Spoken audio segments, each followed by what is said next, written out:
If you've ever wondered how to make your wig hairline look more natural, this is the plucking technique I use. Here's a before and after so you can see the difference. First, I pin the wig down securely to my wig stand. You don't want it moving around while you're plucking because precision is everything.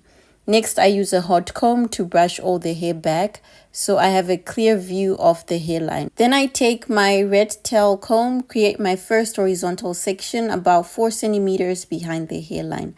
I like to pluck from the back towards the front because it gives me more control and helps create a softer, more natural looking hairline. For plucking, I use the short side of my tweezers.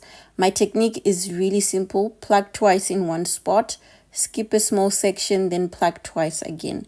I repeat that all the way across, and as I get closer to the part, I stop about 2 centimeters before reaching it so that the part doesn't end up looking too thin. Once I'm done with that section, I section more hair about 2.5 centimeters from the hairline and repeat the exact same technique. Finally, I get to the actual hairline. Here I barely pluck. I only remove the occasional strand that's sticking out or looks too dense.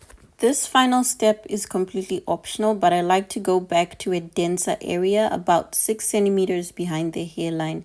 Since the hair is thicker, I will pluck 3 times in each spot before skipping.